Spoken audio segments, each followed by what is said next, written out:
Good morning. Good morning. Morning. Good morning. Good morning. You mean to wish me a good morning, or do you mean that it is a good morning whether I want it or not? Please go away. Let me speak for the love of God.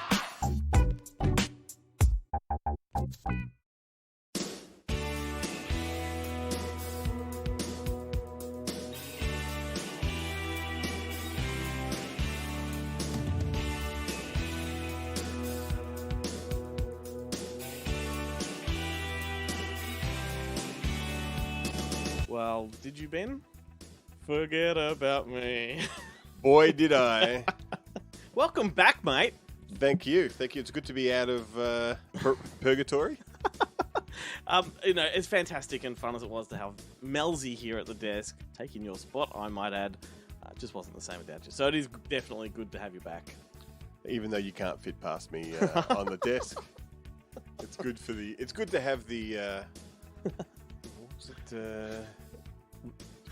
was it? What was the phrase? Was it regular pervert? What was it? Resident pervert. Resident pervert. So, Well, that's going to be next year's Good Movie Monday T-shirt. thumbs up on. It's going to have. It's actually not even going to reference Good Movie Monday. It's just going to say Resident Pervert above the pocket. I reckon we put a picture of your face and a thumbs up, and it just says Resident Resident pervert. It's on my tax return as my occupation At now. least I know you listened. Yeah. So tell us, how's Monster Fest? It was kick-ass. Yeah? Well, as listeners will know by now, I was bitch slapped by COVID and pummeled by the symptoms. So I even got that fucking neck rash that they say you can get from COVID, which I kind of still have. But needless to say, I couldn't get to Monster Fest this year, so I did miss out. Looked like it was great. It was great, and I did snag you a T-shirt that I just forgot to bring with me today. Excellent, sir. Thank you. But, you were missed, especially during the screening of Melvin, Son of Elvin, Oh. which I reckon you would have loved. There was, I reckon, because we played a short film before it called Fungus, which is a great pairing. And I think there would have been about 15 people in the cinema, maybe 20. Yep. And 5 of them were from Fungus, and they left the minute Fungus finished. But everyone else in the cinema thoroughly, and I mean thoroughly, enjoyed Melvin, Son of Elvin. It's a good movie. It's great. It's incredibly politically incorrect. Yep. Like I made a trigger warning DCP that we could slot in front of films that we completely forgot to use. This one would have needed one. Yep. But nobody was triggered? no, everyone just had a great time. Admittedly, the room was full of nothing but Resident perverts. straight white men. So yeah, there were no Greeks in the audience, I don't think, and they don't fare too well in that film. No. It's a classic, mate. It's great. I did miss that one for sure, but well, again, it's great to have you back, and a massive call out and a shout out to Melzy. I know she's going to be listening to this, and she did a fucking incredible job last week. So She certainly did. big thank you to Melzy. Thank you, Melzy. Shall we kick off? Sure. This is Good Movie Monday, the weekly podcast dedicated to nerdy cinematic ramblings. My name is Glenn Cochran. I'm on mic number 1. Sitting across from me on mic number 2 is Ben Hellwig. I've always been known as number 2.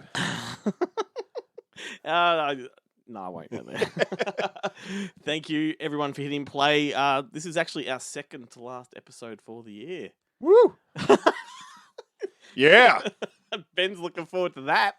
Am I? What? This is the only time I leave the house now is to come and do this show. As if you haven't had a couple of weeks off, mate. You want more. That is true.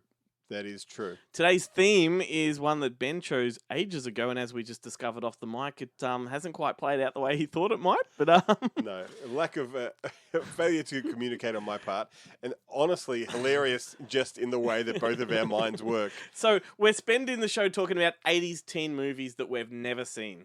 Is that what you pitched? That was it. I just figured that we should watch, and now thinking about it now, it probably should have been 80s teen movies that you may not have seen. Sure.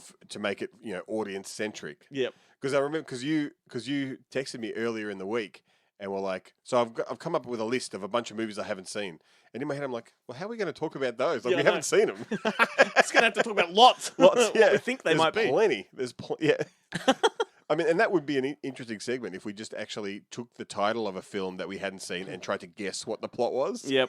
Yep. And then read the Wikipedia plot entry and then go, oh, this is completely different. Well, I'll go through in a minute how this is going to play out for people listening, but this is going to be a good one, a good ego check for us, I think, because a lot of movie nerds like us, they gloat about how many movies they've seen, but very few actually admit to not seeing movies. And I thought about you and I'm like, hang on, every single episode, at least one of us says, haven't seen it. Haven't seen it. Add that to my list. So we're safe. Like, there's no ego at this table, but it'll be interesting to see how this flies with the listeners. Like, are we going to aggravate people because we haven't seen these movies? Yeah, yeah. Well, that's the most response I ever got on Facebook was doing a top 10 list of films I hadn't seen, and the anger that list created. So maybe a DCP trigger warning would be nice Would here. be, should put it in there. But and just going back to my earlier point about the way we think. Yeah. So when I suggested this topic, in my head it was going to be 80s teen sex comedies. Of course, I should have Like known. that's the only kind of 80s teen movie that even entered my head as existing. And then when you sent me the films that you're doing, I was like, oh, I've never heard of this. What's this one? And I looked it up and I'm like, this is like a serious drama. A teen drama. Like it's a teen drama, but like no one's. Get the booze out. There's no group showers in this. No one's turning invisible. No one's developed the ability to use mind powers to make some underwear drop off. Maybe I've seen all of those. Maybe yeah. The well is dry. You've read that teen movie Hell book, seen every film on that. It's referenced and. So here's something interesting, Ben. Last week saw another one of those spikes on our TikTok account. You can never predict it, but we just keep shooting up, and not literally, but our TikTok account certainly does. That would filthy, make very filthy habit. interesting posts. That's right. This one, Glenn does heroin for the first time. Every time that happens, we tend to get a bit of an influx of new listeners to the show. So g'day to all of those of you who are joining us for the first time. We do have a website, goodmoviemonday.com, so if you want to backtrack through everything that we've done, that's basically an archive for all of our episodes. I would like to apologise. My sister listened to the show a couple of times, and when I asked her what she thought, she goes, I listened to it for about 20 minutes, and you guys hadn't even started talking about movies then.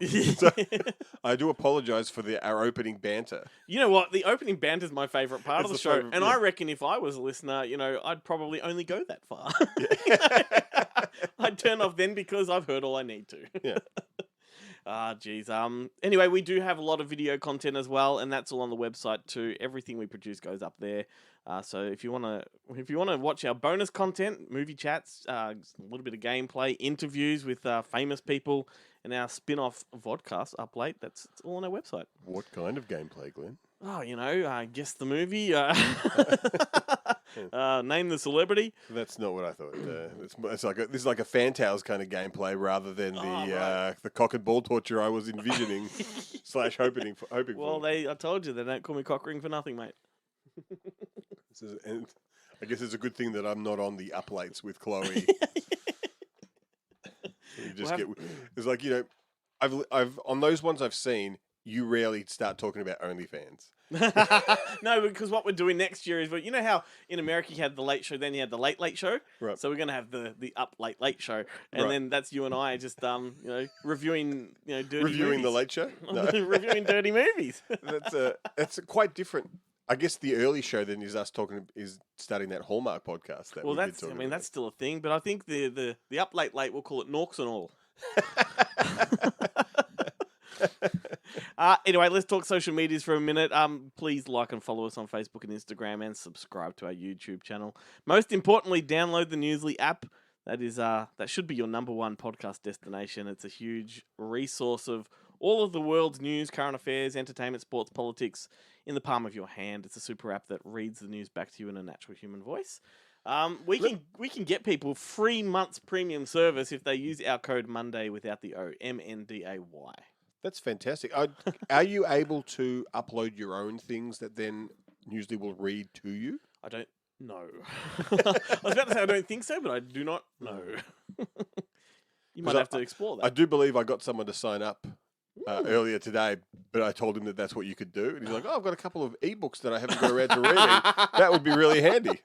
I know that Newsly listen to this podcast, so they might now be sweating bullets Yeah. after you've said that. Well, maybe it's they've a had a s- light bulb moment. It's a sign up, hey? That's right. Hey, of course, there's Letterboxd, Ben. Yeah, So I don't know. I kind of forgot about that the last 2 weeks. I've been doing it for you. I saw. I went in today and I was like, I forgot Letterboxd to have a look, and I was like, it's already there. So if anybody listening likes the sound of the movies that we talk about on the show, you can find them all there listed by episode. That's a great way to sort of discover the world of movies according to Good Movie Monday. The world according to Glenn and Ben. Yeah. Garp. Gen. So we have No. our weekly segments. Belg. Screen Round coming up. Guillermo's going to bring you all of the past week's important movie news. The Bonehead Weekly podcast from Kentucky will be applying their perspective on today's theme. Wonder if they went down the sex comedy route. I Well, haven't. apparently Chad doesn't like teen Oh! movies. Yes, it's all coming back to me because that was a pre-record that I listened to a while ago. Yes, excellent. Well, as for right now, Jarrett's back as well. Like long after his little Monster Fest stint. Woo! Woo! This is the part of the show where he tells you what you should be spending your money on: Blu-ray, 4K, DVD, all that kind of stuff. And heroin. I mean, Dolby Atmos sound. Hey, this is Jarrett and welcome to PE Class. First up, Universal Sony Pictures Home Entertainment.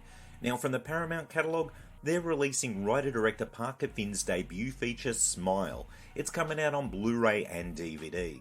Now this film proved to be a bit of a surprise box office hit, and it's even encouraged the studio responsible, Paramount Pictures, to establish a division dedicated to producing genre content. Finn's feature is a rarity in that it's a studio-produced horror film that isn't aimed at a predominantly teen audience. It has adult characters, slow burn pacing, and isn't reliant on fast cuts and jump scares that you can time your watch to. I'm not saying it's a great movie, but it's a good one, and it's a positive step toward major studios producing genre content for an older demographic. As for the Blu-ray and DVD, they contain the following special features. A commentary track with Finn, the short film that inspired Smile titled Laura Hasn't Slept, and 2 featurettes titled Something's Wrong with Rose, Making Smile, and Flies on the Wall, Inside the Score. Next up, Viavision, and they're releasing their first 4K Ultra HD as part of the imprint catalogue with 1953's War of the Worlds. This 4K UHD itself is a direct port of the Paramount release that's already been released in the US and the UK, but it also includes the previously released imprint Blu-ray bundled with it, and that's the disc that includes all the exclusive imprint content. Now I will mention that this is the Paramount Master, not the Criterion Master, which means that Angry Red Planet is actually now blue. It's not a biggie, but I thought I should mention it just in case it's a deal breaker. The release itself comes housed in a 3D lenticular hardbox, and the discs themselves inside a steelbook. It sounds like a pretty fine release, yeah? Well, it is, albeit an expensive one, as it's retailing around the $100 mark. Now the last release I will mention from Viavision is Cabin Fever 1 and 2. It's a double pack of Eli Roth's Cabin Fever and Ty West's Cabin Fever 2 Spring Fever, and it's coming out on Blu-ray and DVD. Now as this is the last segment of PE Class until Good Movie Monday returns early in the new year, I will mention a few titles that are coming out during the break. First up, we've got Don't Worry Darling. It's headed to 4K Ultra HD, Blu-ray and DVD on January 4th. We've got King Kong Lives, that's headed to Blu-ray as part of Umbrella Entertainment's Beyond Genres line on January 18th. Then Black Adam, it's headed to all the formats on January 18 also. And lastly, Halloween Ends on 4K Blu-ray and DVD January 25th. Anyway, that's it for me for 2022, so until 2023, stay physical. And there's some good stuff coming out. And good man, Jarrett, for covering some of the titles that are being released over the break. But Ben, one of the things that he didn't mention was, and that you have a bit of a vested interest in, was this week's release of Death in Brunswick. Yes, indeedy. What an amazing movie that is! That was a staple of my my formative years. Did you have to watch it in school? No, I remember the trailers on the commercials on television, and it always showed that scene of them carrying the body through the graveyard and it farts. Yeah. That'd be Sam Neill and John Clark carrying the corpse, and from Zoe that, Carides. Zoe Carides is in there. From that moment on, that movie was just a really special movie to me. It's very dark. Yeah. It's a very hard movie to describe or compare to any others. But And it shows a very kind of gritty side to Brunswick, but it does. It's got a great scene where they go to a cinema, which I think was the old. I can't remember the name of the. Is it the Prospect Theatre? it's or? now a ballet school, whatever it is. Yeah. Yep. And like just watching that is great. Seeing that venue, that cinema is actually still there. Everything is there. The ballet school just have no interest in using it as a cinema. I heard what's his name, Gus Berger from the Thornbury Picture House talk about it when he was spruiking his doco. Yep. Talking about how he got in to run that before the whole reason he started Thornbury Picture House is because he got in to do a screening at that place and they said never again. Right. And he was so upset that he went out and just found another place and started his own cinema. Oh my goodness. But it did play at MIF too. But just played at MIF as part of that, and it's in their book that they put out about movies made in Melbourne. Right. And the screening in that movie is at Halloween 3 in Death in Yes. Brunswick Yeah, it that is. they go to. Yeah. Yeah, good Yeah. stuff. Good stuff. It's directed by John Ruane. I think it was his first film. John Clark, as you said. Yep. Sam Neill, Zoe Carides.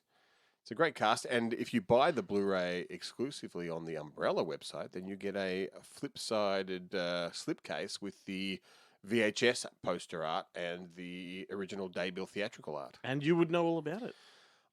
I just happened to have been on the Umbrella website checking it out. But there's a bunch of extras on it. All the extras from the old 2-disc Umbrella DVD have been Yep. ported over. Amazing. Plus, there is the new MIF Q&A Mhm. that we shot, and there's something else now. It's completely gone out of my Well, head. this is for people to discover, right? Yeah. So It's all listed on the Umbrella go website. out and get it. Thank you, Jarrett, and I know you're listening, so I hope you're well rested after Monster Fest, mate. And so, Ben, you must be exhausted from Monster Fest too. And how did that play into today's show? Because I can't imagine wanting to prep for a podcast straight off the back of that. Because it's teen sex comedies, it didn't feel like work. It was interesting too because I realized in the prep for this show and just even listing, like going through a list of films, even the ones I had seen, I realized that most of them I'd watched as young teen, Yeah. late night on Channel 7, Channel 9 and Channel 10 when they would play them. Yep. But I would have to sneak up to watch them, so I didn't have the volume on. Oh. So I just watched most of these movies and having no real idea No about context. what the plot really was. All right. Well, this is how it's going to work. So much like every other week where we recommend movies, we are going to talk about 80s teen movies that we've never seen before. But we did watch these for the first time in the past week or so Yep. in the lead up to this. But that means that these aren't really recommendations. These are more reactions because I know for a fact that one of mine really sucked real bad. So I can't recommend it, but I can talk about it. So reactions it is. But I was honestly surprised how many movies I hadn't seen when I was prepping for this. I mean, what did you just went through all the Porky's films, all the Meatballs films, and went, okay, I've seen those. Yeah. Everything else is fair Revenge game. of the Nerds. Like, yeah, all the franchises. Well, like you said, anything with, soapy suddy shower scenes. Yeah. Soapy suddy nutty shower scenes. Anything in a summer camp? And inappropriate boys' behaviour. Lots of that. I mean, you and I have a pretty good knowledge of such things when it comes to teen movies, but I was pleasantly surprised how many I haven't seen, which means I get to discover them for the first time. So I'm pretty excited about chasing some of these up. So I'm going to go with... I mean, it's a short week. We're actually recording this show earlier because we both have Christmas-related commitments. Yep. So we're not recording when we usually do. So it actually is kind of one where, even though I knew it was coming up, I wish I had taken more time because I could have watched a whole lot more films Yes. as part of it. Well, I certainly wish I had watched an alternative one, that's for sure. But I'm going to start with one that I actually really genuinely liked. And I can't believe I'd never heard of the movie before, but I had heard of the book, which is odd, right? So I knew this title as a book. I never knew it was a movie. It's called The Chocolate War, and it's from 1988. And I'm sure there's some people, in all of these examples that are going to be thinking, what the fuck? Like, how have you not seen this? But, just deal with it. We haven't. But this one, it's based on, like I said, a novel. It was a very controversial novel at the time. It's been blacklisted many times in the US and banned from schools and some libraries. So that's why I knew it, because I knew it was on that blacklist. It stars Elan Mitchell Smith, the kid from Weird Science, the The one that's not Anthony Michael Hall. That kid, yes.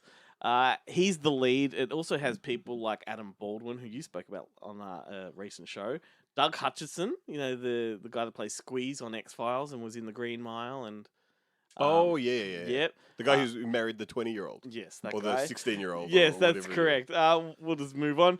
Wallace Langham, Bud Cort has a sort of an extended cameo appearance. Jenny Wright, who I love her in movies, and John Glover as sort of the villainous headmaster of the film. So Perfect casting for John Glover. oh, tell me about it. So the gist of it is, it's about a private Catholic school.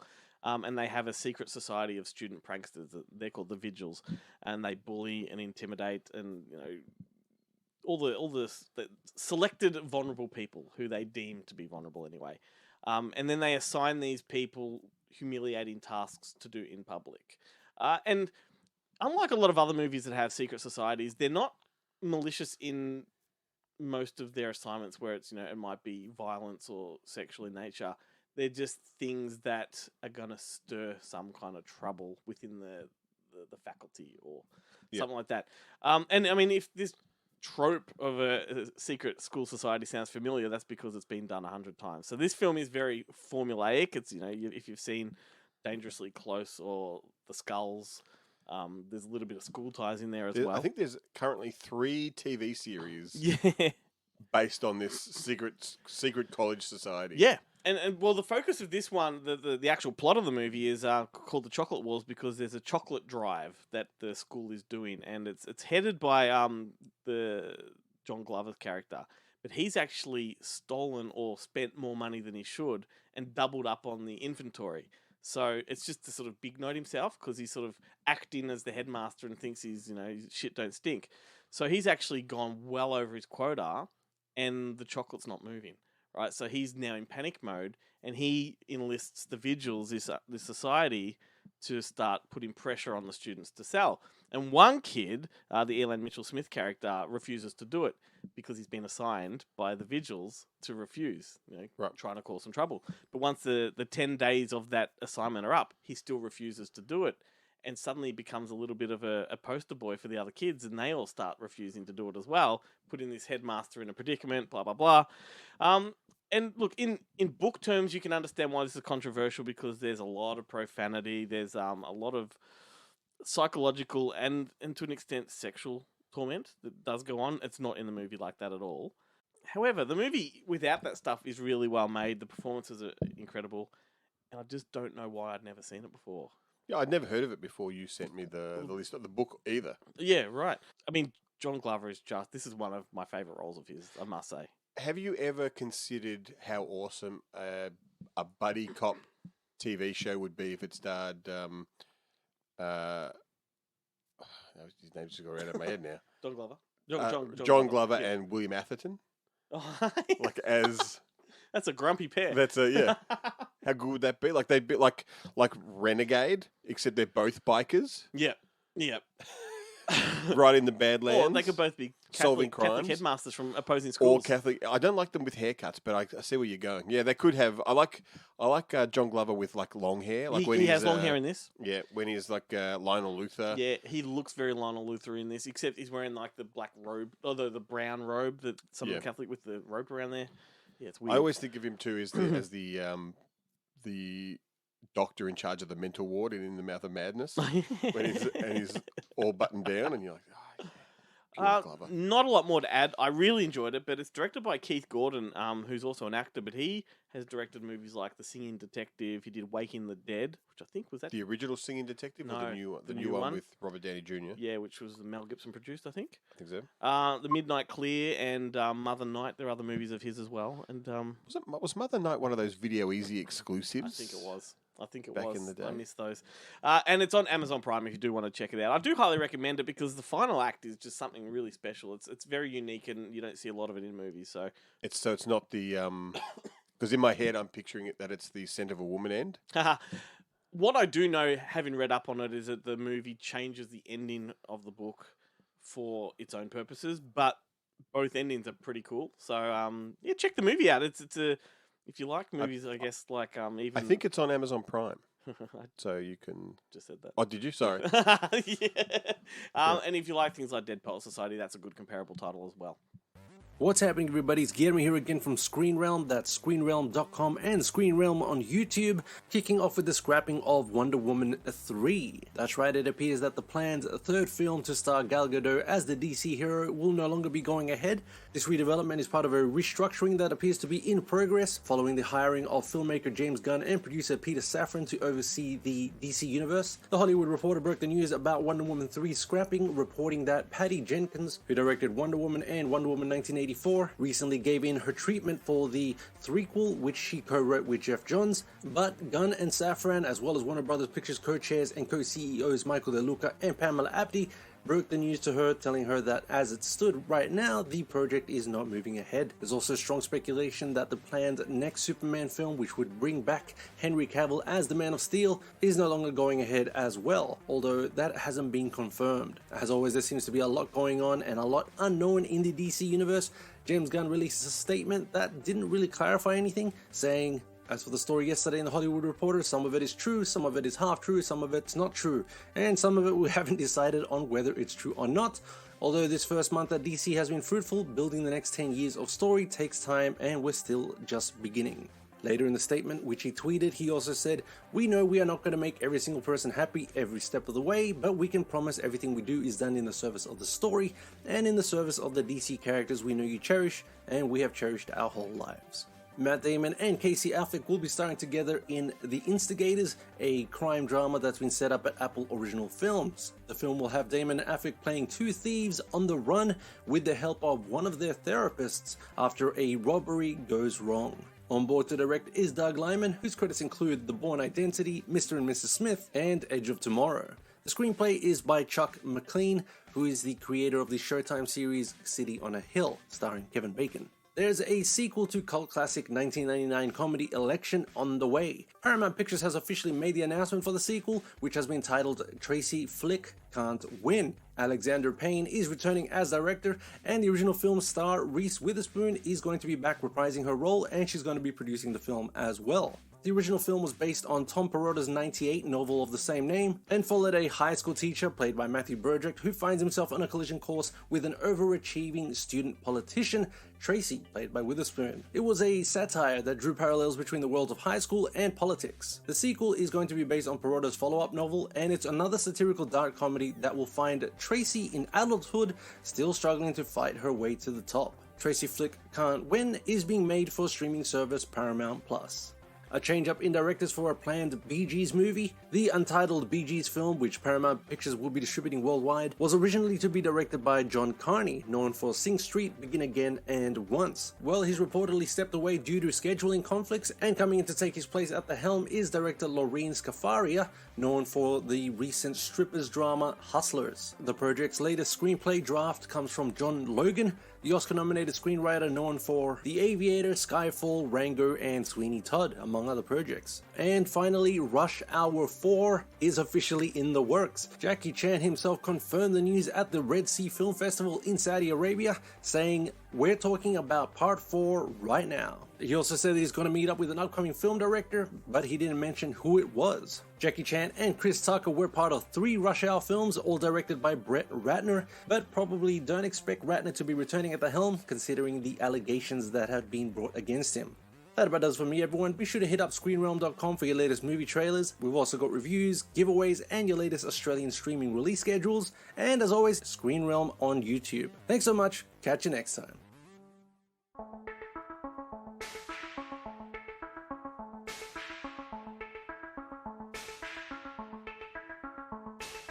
Looking from a window above, it's like a story of love. Can you hear me? Came back only yesterday. I'm moving farther away. Want you near me? All I needed was the love you gave. All I needed for another day. And all I ever knew, only you.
All right. Well, Ben, what I didn't mention about the Chocolate War is it has a fucking awesome soundtrack. Really cool one. Case in point being that song we just heard, Only You by Yazoo. That's the type of song that you think is in every 80s teen movie. And turns out it's not.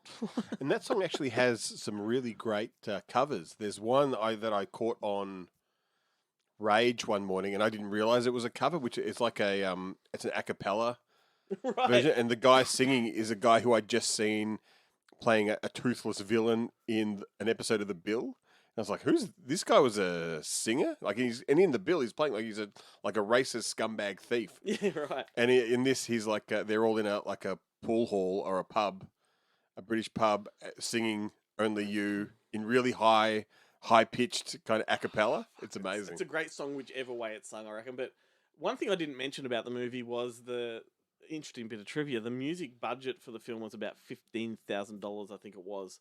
And I mean, that's amazing for the songs that they did get. But they wanted the hero of the movie, the hero song, they wanted David Bowie's Heroes, right? Right. And he wanted $100,000 for it.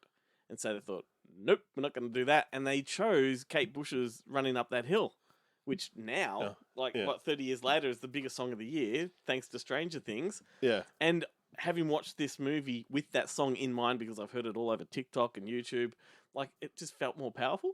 Yeah. And I felt like, fuck you, Stranger Things audience.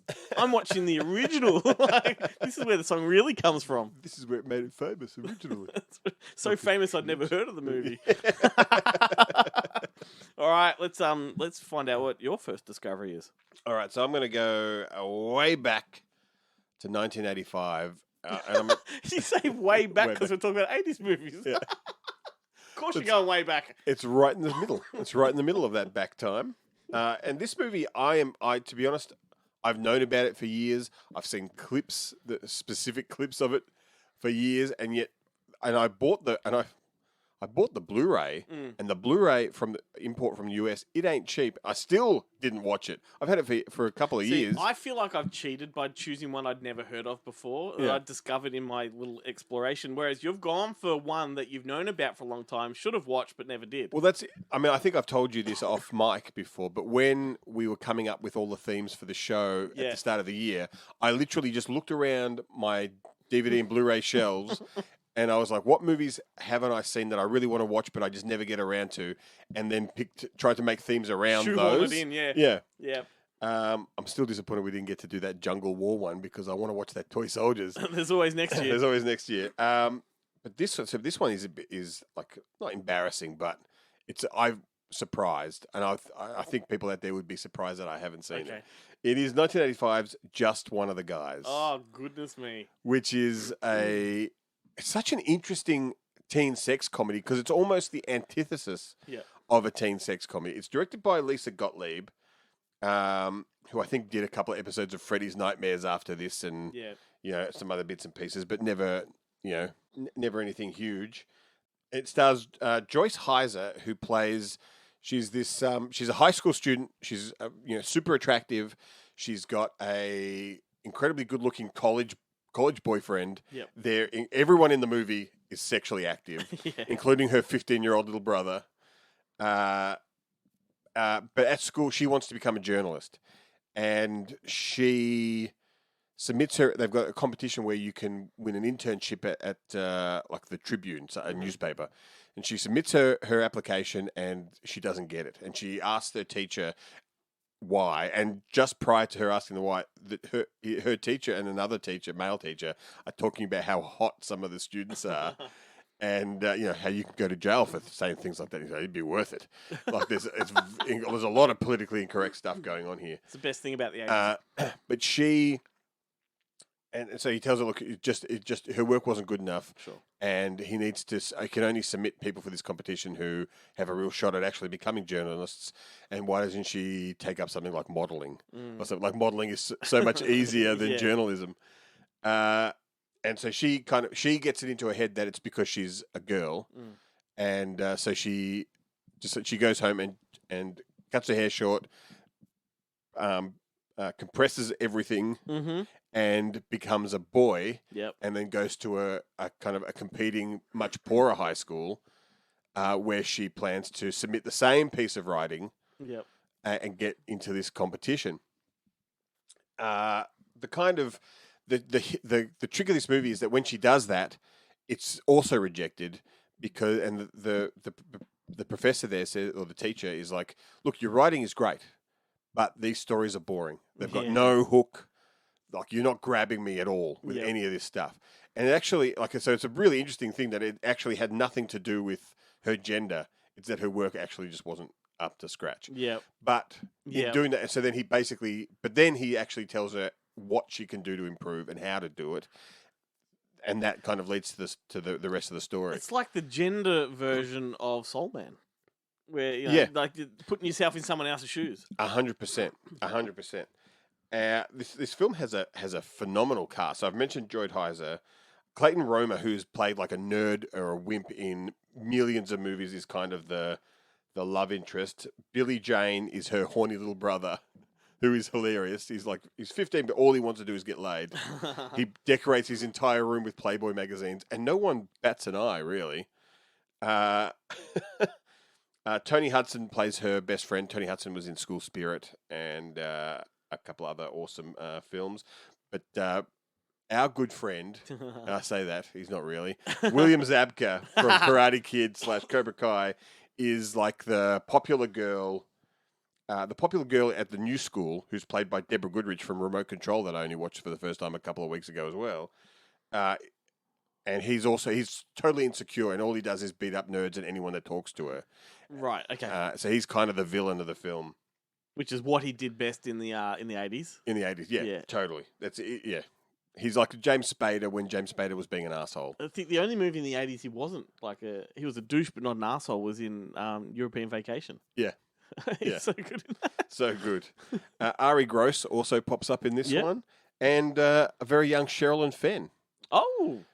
It's a fantastic film, and on the Blu-ray, that it does have an audio commentary with Lisa Gottlieb, Joyce Heiser, Clayton Roma, Tony Hudson turns up, and Ari Gross, and they talk about how there's a lot of interesting things that come out in that commentary. It's a fascinating listen, Yeah. and it is unlike a lot of those kind of commentaries. It is all five of them in a room together, not one where they've recorded separately and then just chopped and changed them, which is incredibly frustrating That and is. shit. Yeah. But they all, and the nudity in the film is one of the most kind of memorable, kind of nude scenes, and they actually talk about how all of the actresses in the film had no nudity clauses in their contracts. Yeah. And Lisa Gottlieb certainly wasn't trying to talk them into it. It was actually Joyd Heiser who kind of at the big reveal was like, this needs to happen. Like, otherwise the whole movie doesn't make sense. Like this, it really needs Yeah, this contextual. reveal. Yeah. But she also said when they made the movie, which I'm not really sure if it was true, but I suppose it was for cinema, but their freeze frame didn't really exist. Yeah. Had freeze frame existed, she probably wouldn't have done it. They didn't comprehend where Yeah, things would where it was HD going. and all Yeah. these things streaming. And let me tell you, the Blu-ray is supreme in quality. They in the 90s they did a sequel, Just One of the Girls. Yeah, right. Corey Haim. And And you'll know the poster. You'll know the poster. is it similar to Ladybugs?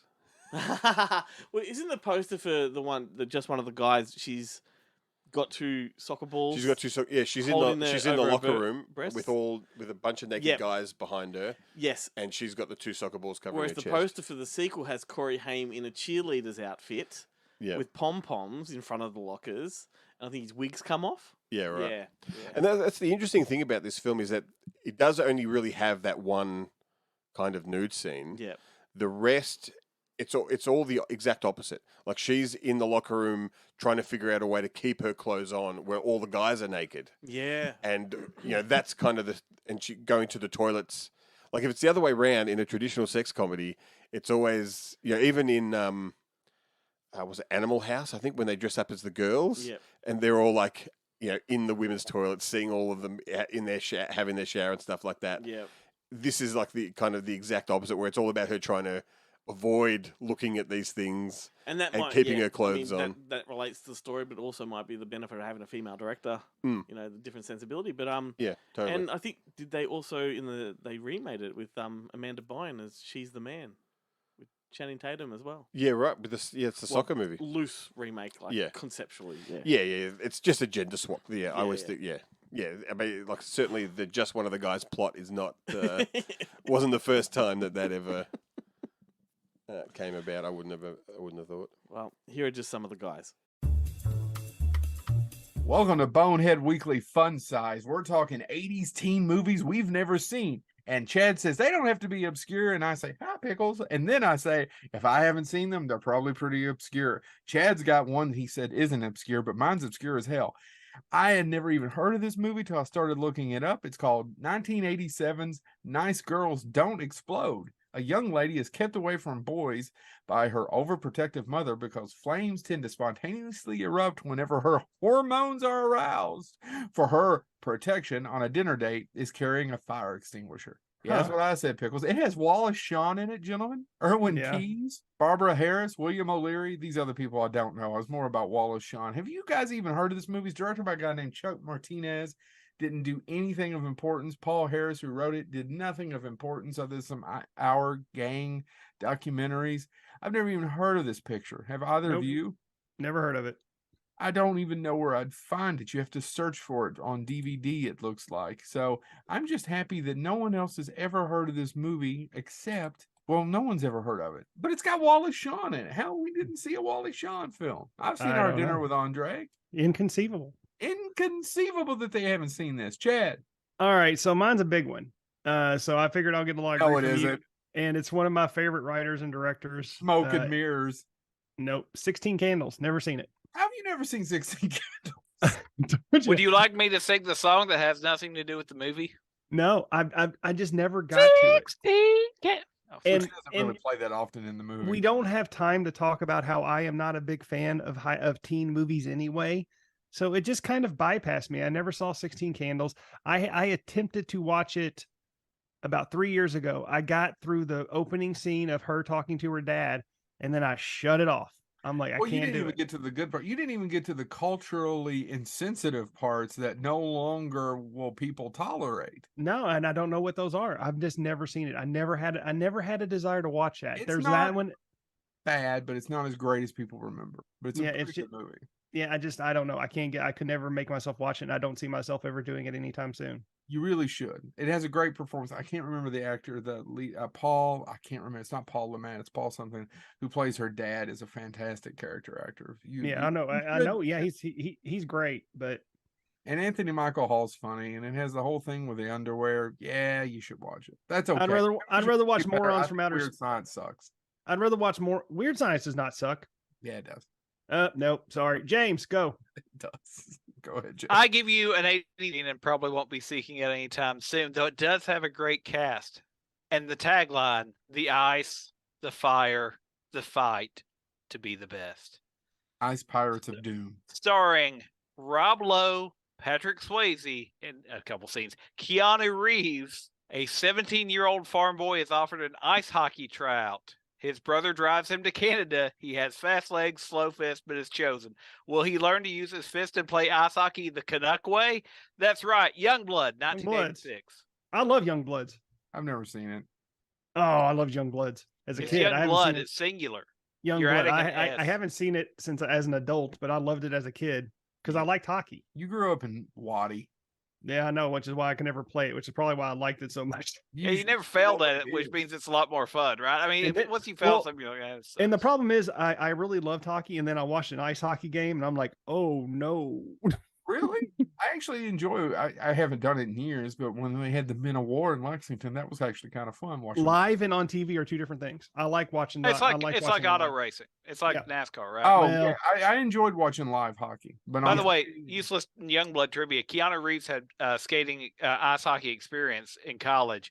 Patrick Swayze had trained as a figure skater, so he knew how to skate. The main star, being Rob Lowe, was the only one that had no skating experience before the film. That's okay. I can fake it. This has been Bonehead Weekly Fun Size. Weird Science is good. It sucks. Weird Science is good. Hey, stop recording. Just stop recording. It also stars Ed Lauder. I prefer my science experiment. Good on Chad, I reckon. Like, fessing up to a movie that any respectable movie fan should have seen. Like, seriously. Look, I hadn't seen it till a couple of years ago. 16 Candles? Like, essential viewing. Yeah, I like the 16 Candles and Pretty in Pink were ones that were always on TV, and I never watched them. I love 16 Candles particularly. I just think it is a near perfect film, even for all of its, outdated social norms that Joe winced at. I mean, That's the one with John Cryer as? No, that's Pretty in Pink. It's got Long Duck Dong. Remember the Japanese exchange student? No, actually, I think Pretty in Pink is a John Cryer one for sure because he plays the best friend that wants. So that's the one where her dad's the pool cleaner? No, that's I think Harry Dean Stanton in Pretty in Pink.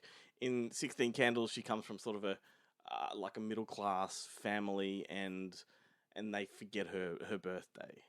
Right. And the older sister gets doped up on like Novocaine or something like that, some kind of sedative on her wedding day. Anyway, I'm having trouble remembering it now.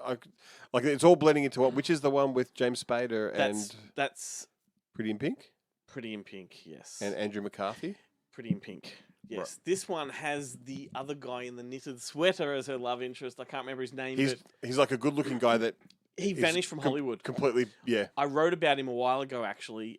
Where are they now? Type of story, and he's now, I think, if I'm not mistaken, owns a little store somewhere in like Middle America, and you can just rock up and be served by him. Like he's a business owner. But anyway, one thing I wanted to just point out there because Joe also mentioned that Weird Science is not a great film, right?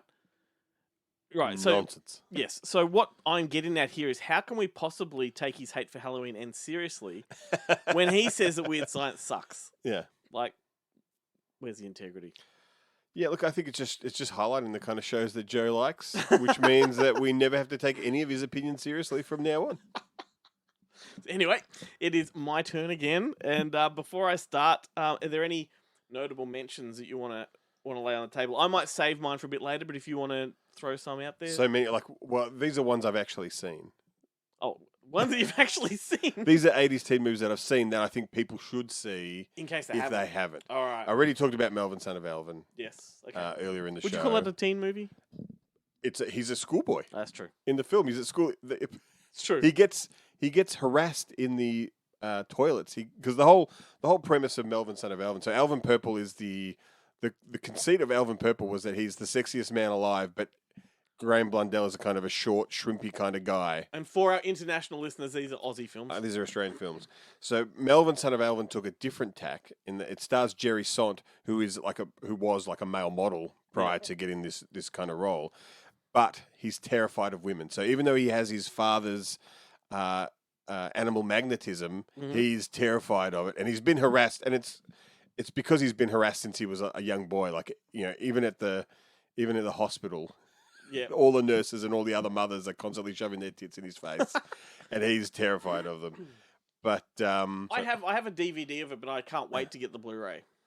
Cannot wait. Yeah, it's if Umbrella release it. Oh, I thought they were. Well, they've done the scan, they've done the telecine and the restoration, but Well, if they do, it'll be it may just go on VOD. I don't know. It'll be in my basket. If But other ones other, and once again, these are my teen sex comedies rather than the serious ones, but that you should check out if you haven't. School Spirit, as I mentioned a couple of times on this show. Yep. Private School, aka Private School for Girls, is a classic. Yep. Private Lessons with Sylvia Kristel. Damn straight. And it's got a weird sequel called They're Playing with Fire. Right. Which is the same character, kind of, but later on, like after high school. Yep. Beach Girls is fantastic. Oh, yeah. My Tutor with Matt Latanzi and was it Karen Kay or something like that, I think her name is. Anyway, she's great. Joysticks. Of course, Joysticks. With, Mate. Graydon VHS Clark. days for sure. I used to thrash that one. The greatest one, really. I mean, like aside from your big franchises, the best. And I'm not even sure if it actually qualifies as a teen sex comedy now that I think about it. But it was of that ilk. Yeah. But the best one was Bachelor Party with Tom Hanks. Of course, that is a great movie. Like that was the standard by which all others were kind of measured. Yes. In my opinion. I showed that to my kids when they were just probably 12, 13. They were just getting into the sex comedies, and I thought, let's go back to the 80s and do some. I couldn't believe how well they took to that movie. Like, Yeah. they laughed their ass off from start Come on, to finish. Nick the Dick, classic comedy. The Are you kidding? Check out my tits. the ass through the Amazing. sunroof. Yeah. Ass through sunroof. It doesn't get funnier. It's like a fart joke. It's, you know. One Perfect just that humour. came to my mind that I'll just quickly recommend now in case people haven't seen it. Something you said reminded me, but everyone has seen Fast Times at Ridgemont High, but there's a spiritual sequel called The Wildlife. That is worth a look. Yeah. That's with a good one. With Chris Penn. Chris Penn instead of Sean Penn, yeah. Yeah. That's pretty good. I think it's got Eric Stoltz might be the lead in that. It's a Cameron Crowe thing. Yeah. It's his version. Yeah. Yeah. Yeah. And the other one that I would throw out, which I think everyone should see, is Fraternity Vacation, starring Tim Robbins Yes. and John Vernon and Amanda Bess, aka Marcy Darcy, Chicken at Large from. Not to mention Willie from Elf. Is he in it? Yeah, he's the dad that walks in at the end when they moon him. Yeah, right. Yeah, right. Yeah, for some reason I thought you meant Willie from Charles in Charge. I'm like, I don't No. think Willie Ames was Elf. in this. You know the dad But, that yeah, talks like he's the that? dad. Elf. He's the one who he basically bribes. Yeah. What's his name? Tim. To take his nerdy son with him to get him laid. Tim Robbins, yeah. Tim Robbins. Tell you, oh fuck! I'm so glad you said Fraternity Vacation because, geez, that was a great movie, and it's a movie that I kind of wish I hadn't seen so I could talk about it on this podcast. You know? And also Sherry J. Wilson is the other star of that film, the female lead from Walker, Texas Ranger. The not the shitty remake that's on Stan right now, but the original kick-ass Chuck Norris wooden acting masterpiece. Bloody hell! Was it Tim Robbins played a character? I think his name was Brewster. Because was it Stephen Jeffries that's in it? Yeah, Stephen Jeffries is and he the keeps nerd. going, "Oh, Brewster!" Cracks me up. Well, that's a good one to probably segue into my next recommendation. I had trouble this week because there were lots of movies I wanted to watch, but they just weren't available. I couldn't find them anywhere, not even YouTube. Like this, very hard to come by. So I had to sort of settle for this one. It's a VHS that I grew up knowing very well. I think I owned it and just never watched it. It's Beverly Hills Brats. So do you know of this one? Look, I thought it was you were talking about Trip Beverly Hills when you mentioned it. There was there's a wave of Beverly those. Hills movies. Yeah, and it's very similar to kind of Richie Rich and all that sort of stuff. Yeah. I put it on today. Yeah. Or at least I put on the first half an hour of it. Yeah. Before I thought, I don't need to keep watching this. My God, it's awful. Like, and it shouldn't be because it's got Martin Sheen, it's got Burt Young, Terry Moore, Joe Santos, and the lead actor is Peter Billingsley, who was Ralphie from A Christmas Story. Yeah. And this was when he was sort of coming up in Hollywood. He was potentially going to be, one of these teen stars. Yeah. And that didn't quite happen for him. Only now is he being rediscovered with his Christmas Story Christmas. Yeah. That's just been released. But I knew I was in trouble though. The second this movie started, it hasn't even finished the opening credits. Which is a long car race. But Whoopi Goldberg Yeah. pulls up to the camera in her Fatal Beauty car, I believe, looks at the audience and says, Beverly Hills Brats. Yeah. And then shrugs her shoulders and drives away. And that is it. Yeah. And on the poster and the VHS art, it says special appearance by Whoopi Goldberg. Yeah. That is it. It's That's like they all were we shooting get. on the lot.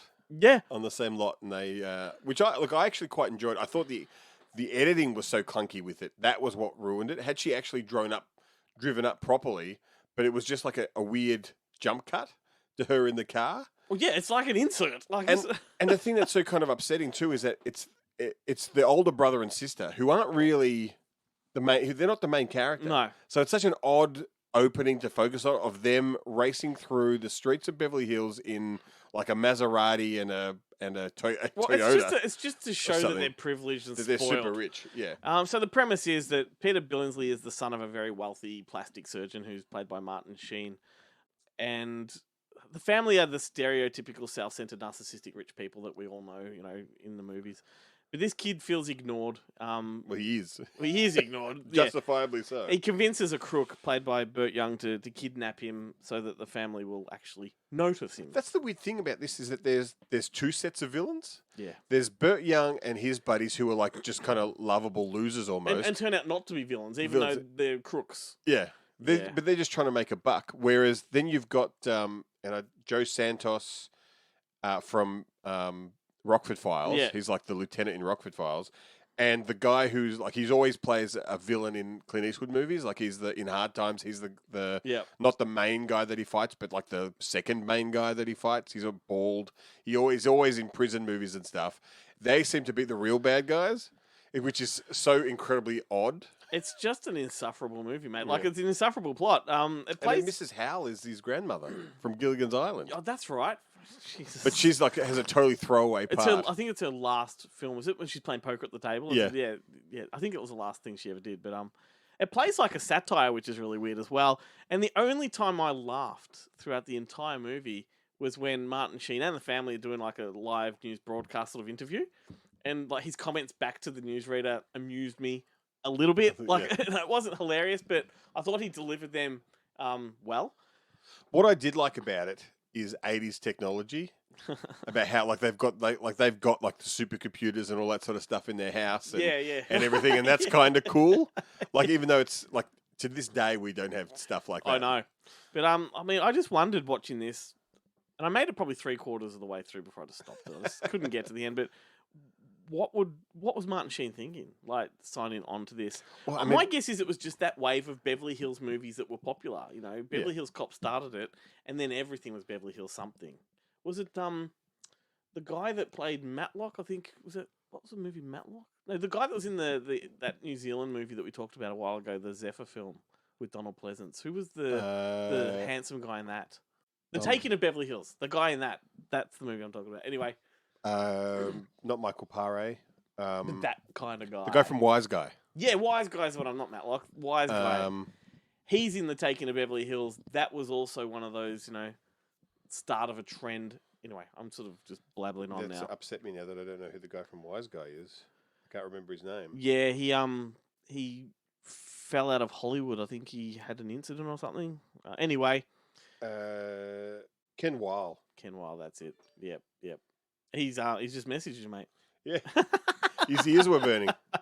The only positive I can take away from this movie is the great poster design, and it's got several poster designs. So the one on IMDb is not the one I'm thinking. It's the VHS cover for Australia, where it was essentially the kid tied up on the bonnet of maybe a Rolls Royce or something like that, with the zany characters behind him, and that's what always appealed to me. I like the look of that movie. Down and Out in Beverly Hills, that's another one. Yeah. Like all these fucking movies. So yeah, it's a movie that I don't wish to go back to anymore. I can't recommend it to anybody, but I haven't seen it, so I did see it on YouTube. That's where I watch it. The quality is pretty poor. yeah. Well, that's where I watched it. Yeah. I thought you pulled out your old VHS. No, I sold that with the rest of them. Yeah, right.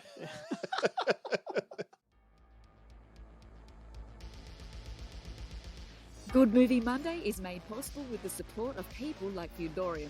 Viewlorium is a streaming platform for rare and obscure movies, and it's absolutely free. They also have a catalogue full of kids' flicks, classic movies, foreign cinema, and more. Visit viewlorium.com today to see what it's all about. All right, I think you mentioned Secret Admirer before in your list. I didn't, but No, I 'cause could have. that- That's a great film. Yeah, that's one I haven't seen. But That's really good. So when do that- you remember there was that period of time where C. Thomas Howell was just starring in everything good seemed to star C. Thomas Howell. damn straight. See, Thomas Howell and John Cryer were everywhere. Yeah. And I'm going to talk about John Cryer maybe on one of our midweek videos this week. The amazing thing about John Cryer is that if you look at any of his, there's only one film that he did as a teenager. All the rest, he's well into his 20s, and he's still playing high school students in a lot of them. Patrick Dempsey's the other one. Yeah. Anyway, let's just move on to your final confession. I was going to say, in just one of the guys, I think Joyce Heiser was like 28. Yeah. Well, actually, in the Chocolate War, the Doug Hutchison was nearly 30, playing a 17, 18-year-old. Which is what always, kind of upset me. Like even watching things like Beverly Hills 90210 and stuff, thinking that's what high school kid, that's what I'll look like when I get to high school. Yeah. And not realizing when I got to high school that I looked the same as I did in grade 6 kind of thing. Like I was still like a kid. And I'm like, hang on a second, when does this car driving, I don't know how they do it in the US, but at 16, if I was driving a car, it would have been a fucking disaster. But there's also that perspective of age. I mean, we look back now at kids that are finishing high school and they just look like bloody They look primary like little schoolers. kids. Yeah. Well, look, and that is true even when I watch reruns of Beverly Hills 90210, and I think, oh, they look really young. But it's only really in comparison to what they look like now. Yeah, I know. But when you were really young and they were older, then you're like, oh god, they look old. They look old. Yeah. Fucking... I thought it'd be so mature. Time is a scary thing. What's your final confession? Step up, mate. Well, look, I'm sticking to the year 1985, and I'm going to talk about a classic. It's pretty similar to just one of the guys in some ways. It is Tomboy. Right. Starring. I have not seen that. Have not seen it. I just remember seeing the video at the video store when I was a kid and stupidly not buying it when it was an ex-rental. But it does star Betsy Russell, the great Betsy Russell from Private School. She's Angel in Avenging Angel, the Angel sequel. Yep. She's also in Bloody Pom Poms, or it's got another cheerleader camp or something like that. I think it's called. It's a great slasher. It's directed by Herb Fried, the guy who directed Graduation Day and Beyond Evil. And in it, basically, Betsy Russell plays she's a girl whose father was a NASCAR kind of driver or stock car driver, and but he's passed away, and she works as a mechanic at this garage, and she started to develop the reputation as being like the best mechanic in town. Right. And then she's a regular Charlene, mate. Yeah, 100%. She's Kylie Minogue with a much better rack. If that doesn't get me cancelled. Rack of motor oils and air fresheners and yeah. Yeah. In just one of the guys during the commentary, they kind of make fun of, because the movie kind of starts with Joyce Heiser kind of getting out of bed in like a pink kind of crop top and underpants. And kind of, walking to the window and kind of stretching out and kind of, and they kind of, in the commentary, they joke about, oh, that's how I get up every morning, even now. And this movie starts kind of exactly the same, with Betsy Russell wearing skimpy clothes, getting up and, stretching in front of the window. That's how us guys have to get up. How else do we know what time it is if we don't get the sundial out? Yeah, that's right. It just stops me from being able to roll over. It's like a kickstand. But she's kind of got this crush on this kind of guy who's he's like the local racing champ, who's being backed by this millionaire. And they come into the garage one day, and she's able to fix his car, and they kind of end up having a thing. Sparks fly. But then it kind of comes out that she thinks she's just as good of a driver as he is, and of course that doesn't stand. So they have to have a race to prove it. Right.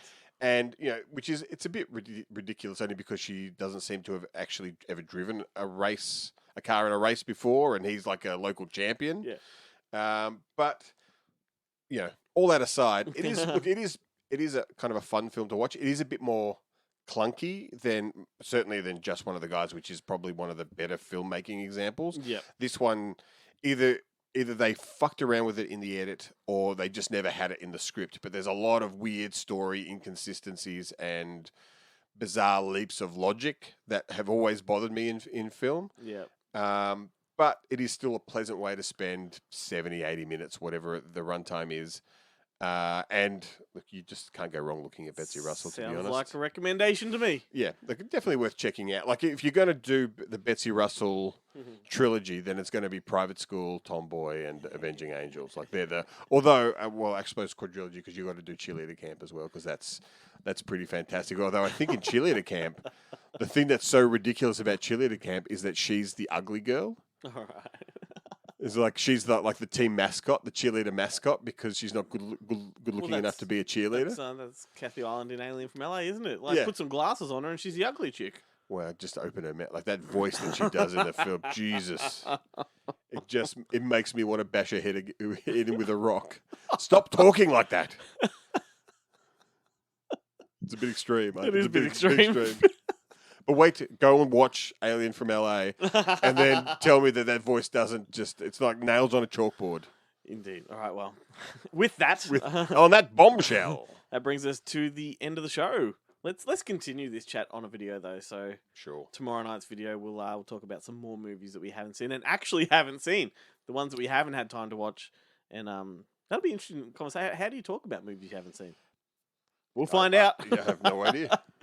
Everybody listening, please subscribe to our Facebook page and our YouTube channel. Mate, it's great to have you back at the desk. It's great to be back. Next week is our final episode for the year. So That's even back, greater. You're back just in time. Just in time. It's like when you take your holidays around public holidays. Yeah, It's like I'm back and then back on holiday again. We're going to attempt to do that Christmas party thing again. We did it a couple of years ago where we had everybody in on a Zoom call. Is that what we're doing, or are we doing it? Are we coming here to do it? No, we'll just do a big Zoom call. I mean, you can come here and Zoom from the other side of the desk if you want. That's fine. Remember we tried that before. I had to go into the other room with another computer because otherwise the feedback we had feedback loops. Well, it is an all-in Zoom affair, just so that we can have everybody in the one place at the one time, including the boneheads. They're going to have to get up at the crack of a sparrow's fart. So those people are Jarrett, Guillermo, Joe, Chad, James, Malzy, and Chloe, and then of course the two of us. I'm really looking forward to it. Although at this point in time, I'm not prepared. Yeah, at all. No. I mean, look, I've got I watch so many Hallmark movies. Plenty of Christmas movies. Oh, there's no end to those. They've been playing in my house, even though I haven't been watching them. I can hear them in the other room, and they suck you in. What I'm having trouble with is the other thing that you asked us to do, because I don't think I've got anything. Oh well, that's remains to be seen. Revealed next week. Yeah. Thanks for listening, everybody. It's been a pretty fun episode. You can catch bite-sized TikToks of us on the TikTok platform as well. So, and everything else to do. The interviews have bite-sized TikToks as well. Do they? Yeah, people love them. Your voice went really high there. I know. It's because I'm...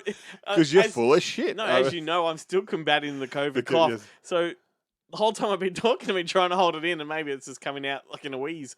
Yeah. I don't know. But, hey, here's another song that feels like it was in every bloody teen movie from the 80s, but it actually, I think, was only in Pretty in Pink, and it's called If You Leave by the Orchestral Maneuvers in the Dark. What a dumb name for a band. But a great song. Sure. You don't like that? You do like that? Look, until I hear the song, I don't even know what the song is. Oh, you certainly do. Anyway, see you next week, Ben. See you, everybody, next week. It's the all-in Christmas party. Get ready. It's going to be fun. Hype people up, Ben. I'm loving your dancing right now. I got a swivel chair. Yeah, Swivel chair, the arms are going. It's like watching a shuffler on TikTok. But like a sitting down one whose legs aren't moving.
touch you twice.